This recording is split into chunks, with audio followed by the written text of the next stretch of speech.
Warning, the show you're about to watch contains profanity. Possible news stories including nudity, offensive behavior, etc., etc. Basically just saying this show is awesome, and we have to warn you about it. Our opinions don't reflect any of the people's at the studio or the broadcast channel that you're watching currently. We gotta do a warning now? Yep. That's bullshit. Tonight on Earth News, naked fried chicken. Oh my god! Gross. More whores. And did Brad even bother to prepare for this show? I'm searching. This is Earth News.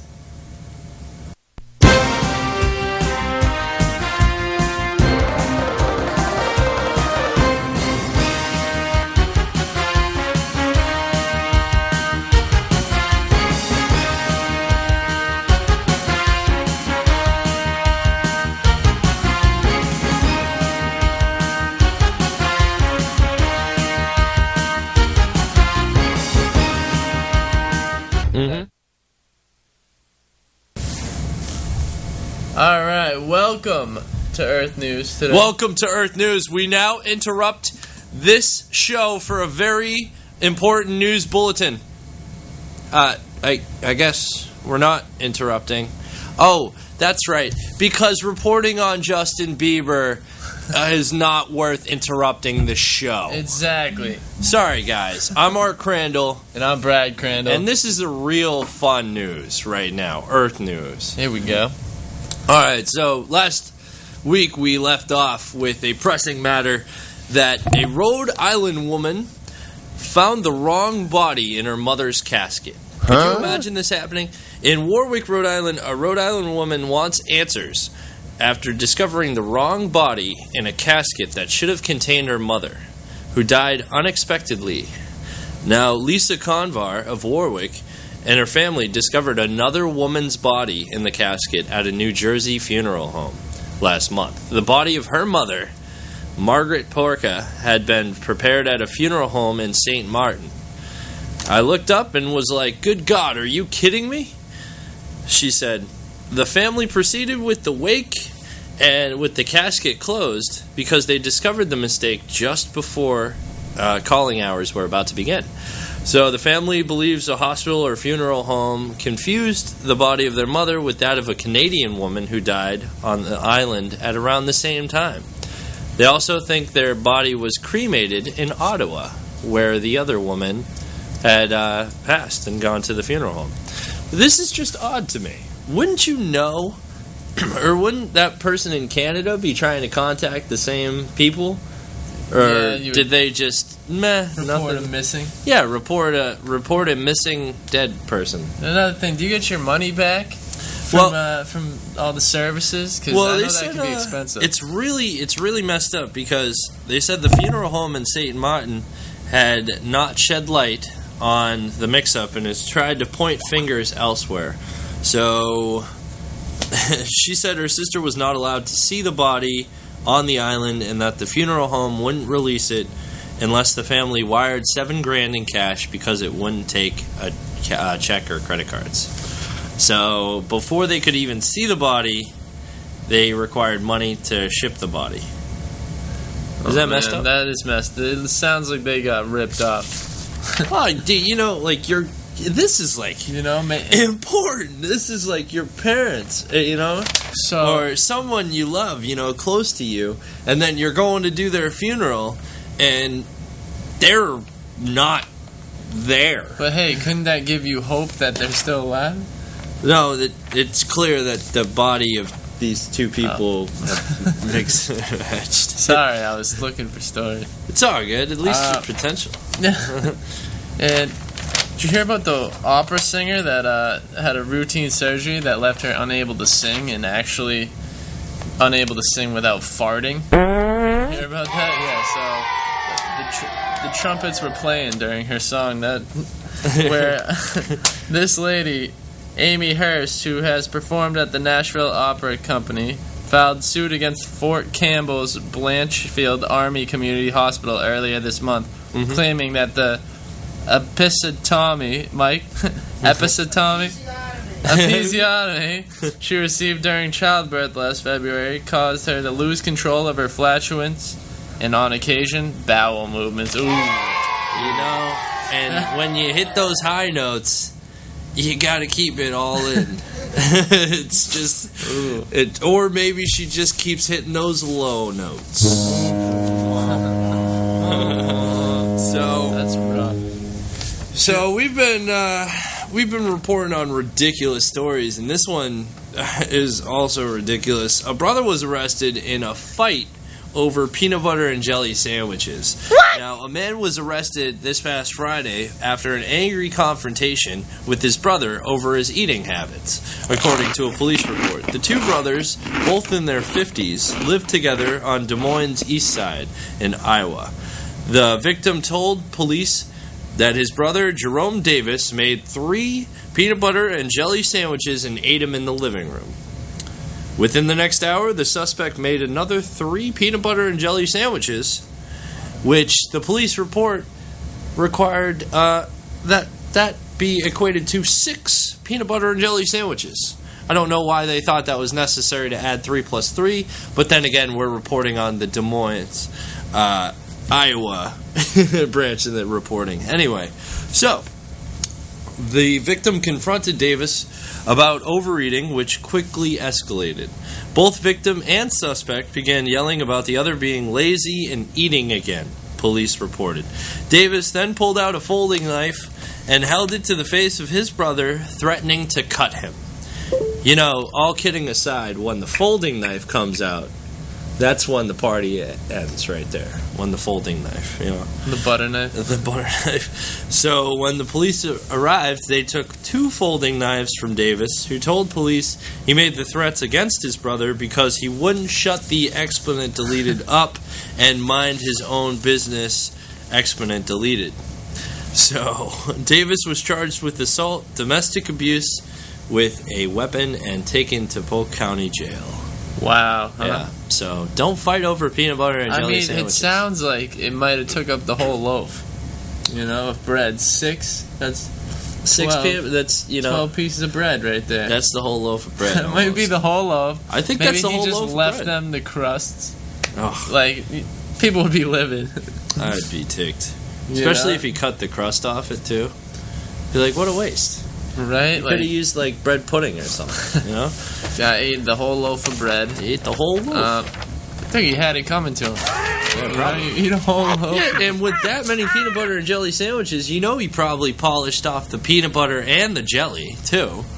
So the brother could have just gone food shopping. Think about it. Maybe I would be pissed too. He might. I'd have to go back to the grocery one store. episode. You know, like this might have been the final straw. Yeah, that probably was it. You know, it's like, maybe. listen, you got to stop eating the whole loaf of bread, the peanut butter, and the jelly, because every single time you eat once or twice, for this matter, but within the same hour and a half, I have to go to the store and pick up another loaf of bread and another can of peanut butter and jelly. Like, what's next? Is the guy gonna start sleeping like in his bed and with his wife? You know, you can't let it escalate like that. I know, it's crazy. Speaking of crazy, the Marlboro Man. Did you hear about this one? The Marlboro Man died. Oh no! Yes. Did he die from lung cancer? Respiratory, actually. So yes, Eric Lawson, the actor who portrayed the Marlboro Man in the 1970s ads, died at age 72. So Lawson died January 10th at his home in San Luis Obispo of respiratory failure due to chronic obstructive pulmonary disease, or COPD. His wife, Susan Lawson, was quoted saying this past Sunday, he was hired to appear in print the Marlboro ads, he was hired to appear in the Marlboro ads that were printed from 1978 to 1981. His wife said that injuries sustained on a set of a Western film ended his career of being an actor in 1997.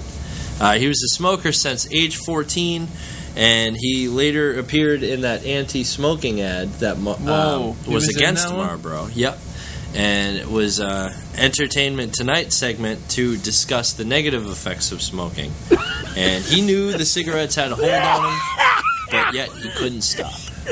So, unfortunately, a couple of other actors that died of Marlboro brand cigarettes include David Millar, who died of emphysema in 1987, and David McLean, who died of lung cancer in 1995. So the Marlboro Man was just the next in line. Jeez, that's scary. You know, for people smoking cigarettes, I mean, I know you've heard it 100 times, but it's bad for you. Yeah, it's tough being in a confined space.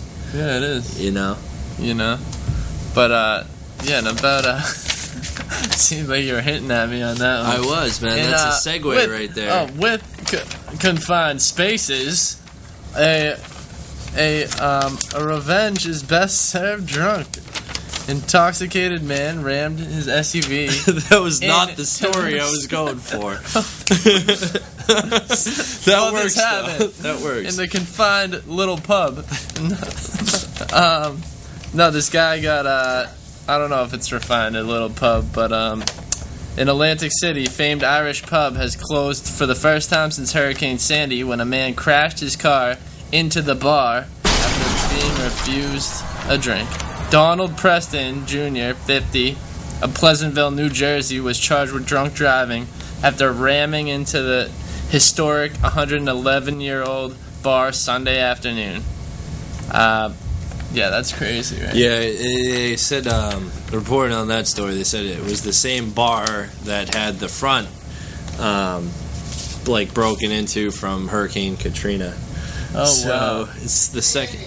Sandy. Sure, why not? Thanks, Mike. Thanks, Mike. So Hurricane Sandy busted up the front of the building, and this guy just did it again because they refused him service. I don't know if the two were related. Maybe he was just so drunk and agitated he just decided to take the front of the building off. But he one way or another, he went right into that bar. Or was it an accident? Was he trying? He could have put it in reverse and accidentally shifted to drive and just drove. I wonder what he was drinking. Probably Jack. Like some whiskey. Something ridiculous. So, let's talk about some naked chicken, shall we? Naked fried chicken, for that matter. Did you hear about the man who actually crashed into a Crown Fried Chicken in North Philadelphia and then immediately took off his clothes and pleasured himself in the street? On Monday morning at 10:30 a.m., a 34-year-old Vincent Wade from New Jersey seemed to be having a pretty good time, according to police. He crashed his car into the Crown Fried Chicken at 5th and Lehigh in North Philadelphia, and then disrobed. He literally took off his clothes. He was charged with the DUI. Why he wasn't charged with indecent exposure or public lewdness is anybody else's guess. Because there's a video showcasing the talent of this guy just sitting there naked at the scene of the crash. Oh, man. And I don't know what he was doing. I mean, I know what he was doing, but I don't know what he was thinking. Right? I don't know what half these people are thinking in like half the stories we report. I don't know, man. I mean, I've gotten drunk more than once and never had, the the gall to just, number one, crash into a bar, number two, crash into a fried chicken place, and then number three, after crashing, getting out of the car, taking all my clothes off, and doing a little dance. I have one question for this guy. Where do you get off, pal? Huh? I'll tell you, right in front of everybody. Yeah, all right. Yeah. Right in front of everybody. Don't tell me where you go. As a matter of fact, you don't want to know where this guy is. Yeah. You don't want to be there when he is. Right? Seriously. But that's pretty crazy. Yeah. You know what else is crazy? What's that? When your glasses don't even hang on your nose. It feels kind of weird. Oh, that is. But also, Cadbury launches investigations after a wasp is discovered in the bar of dairy milk. Cadbury has vowed to launch an investigation after a picture of a wasp embedded into one of its chocolate bars was posted on Twitter. Jake Keaton from Liverpool tweeted the image after he found the insect lodged inside a bar of dairy milk. Isn't that intense? That is intense. Yeah, I mean... So, they're investigating into it, huh? Yeah. No.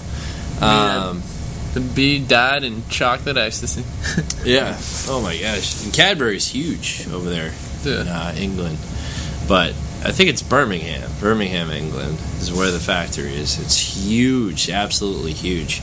And they are now looking into this story because who wants a wasp in their candy bar? I mean, it must... Not me particularly.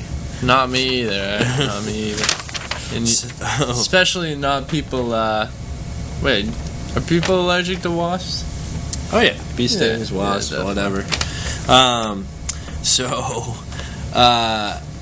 Completely unrelated is a man who was charged with walking into a high school girls' locker room. Sorry, guys, and he was completely naked, said absolutely nothing, and then walked straight out of the locker room.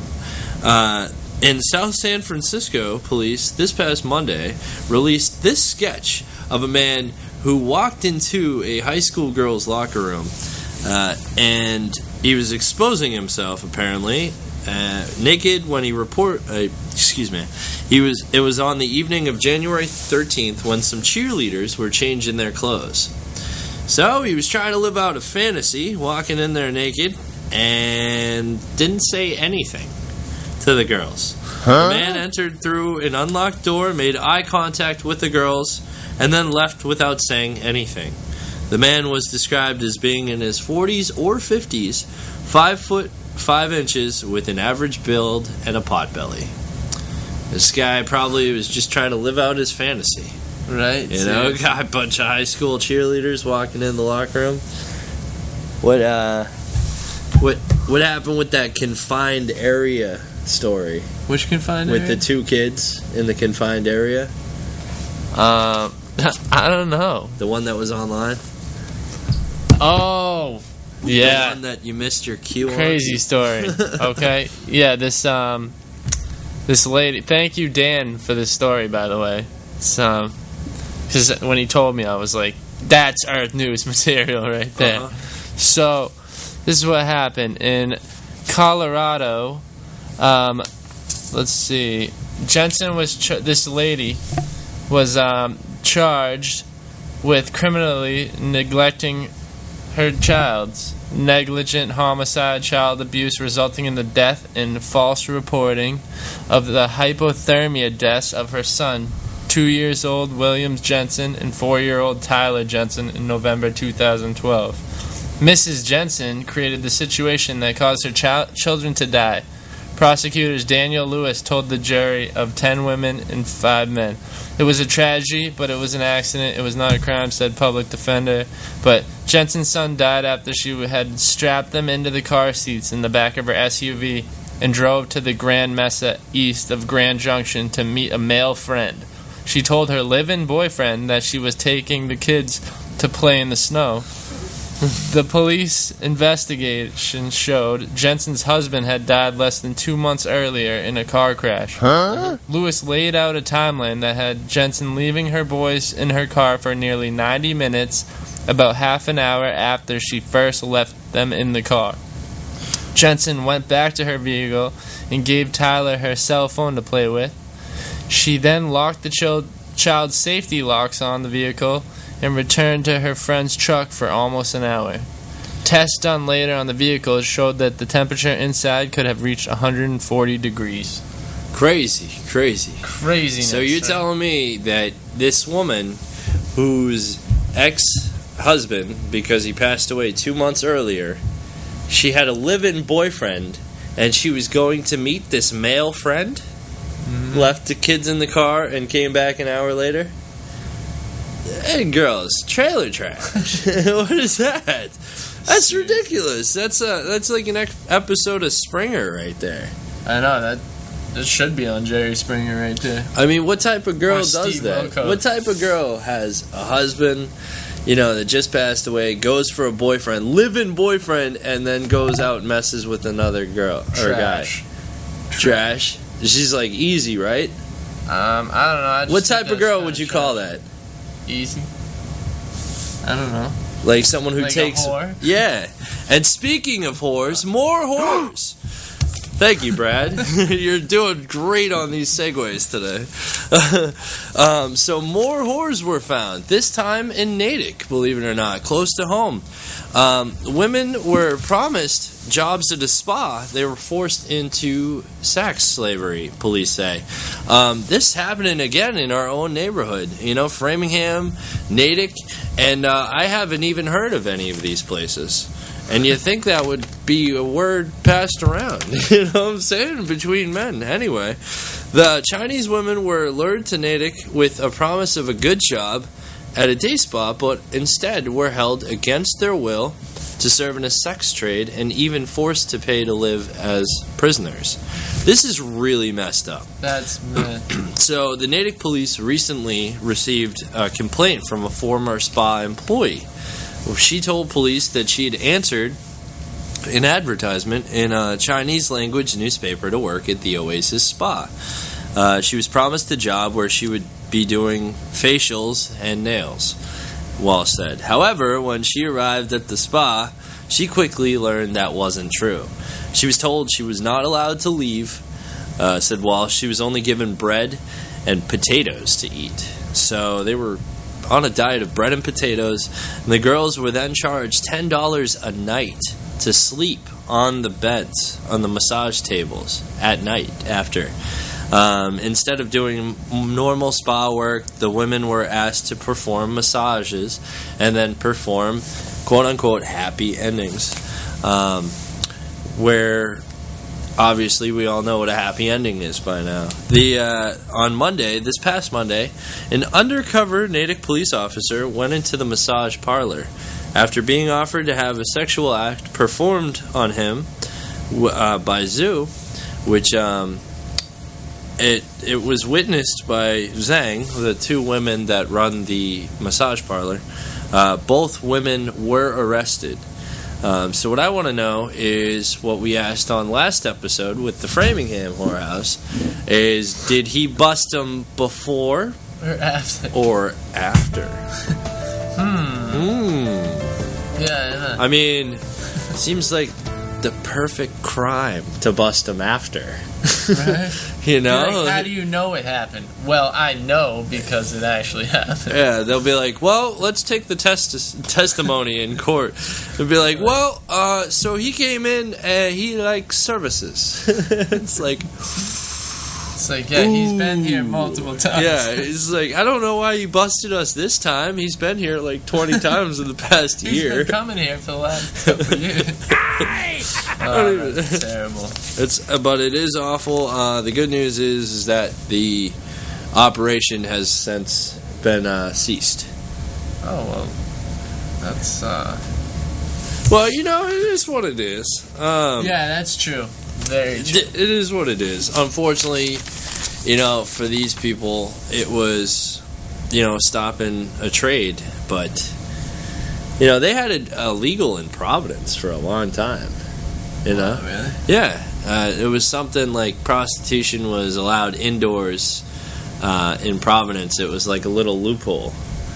And they just ended that one. Did you ever go? I did not. No. Do you know anyone? Plenty of friends that went. Oh, yeah. Oh, yeah. Oh, yeah. What was their experience like?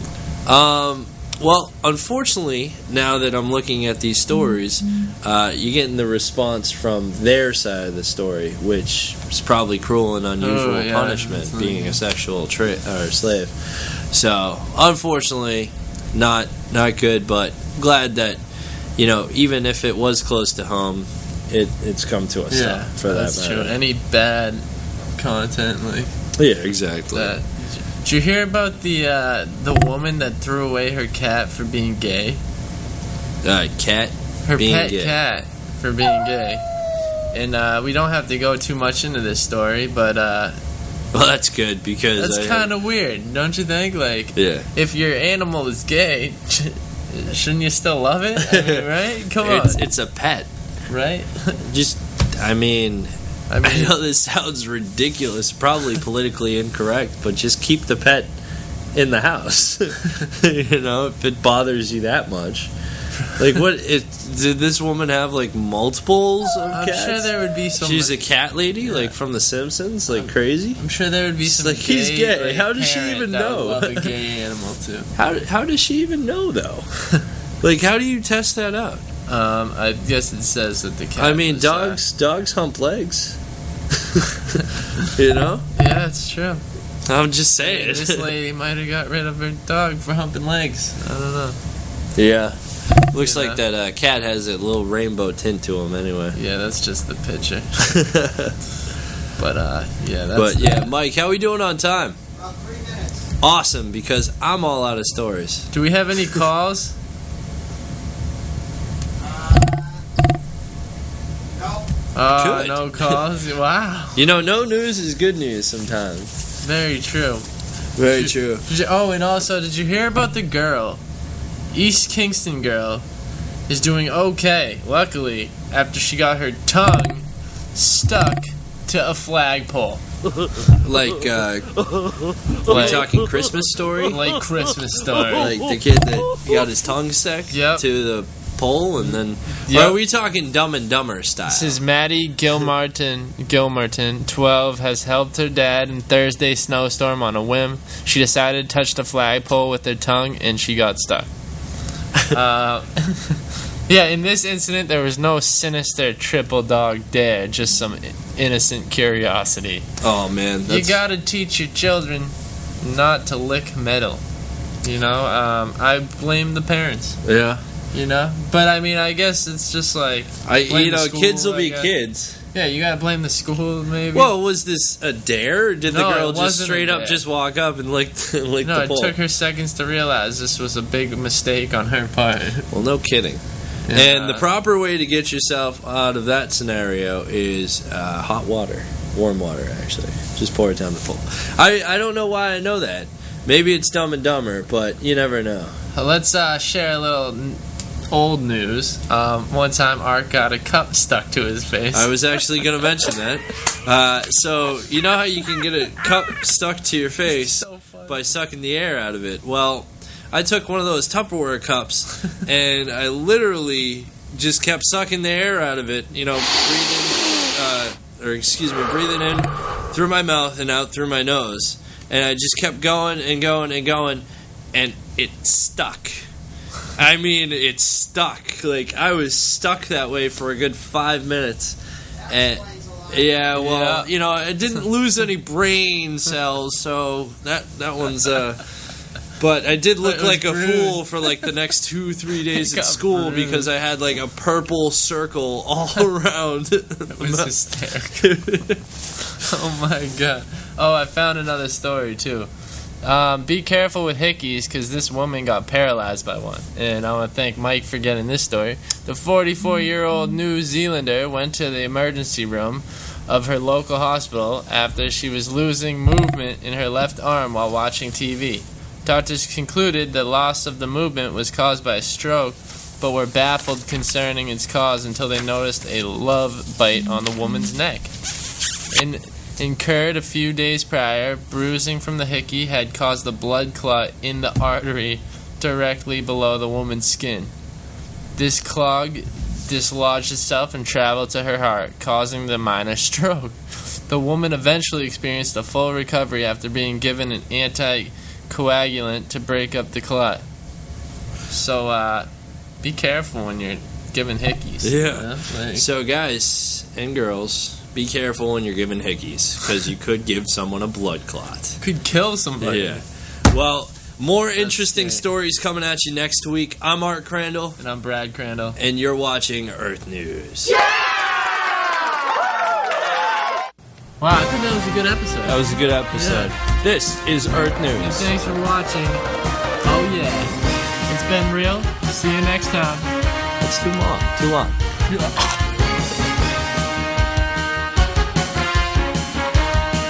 Hey.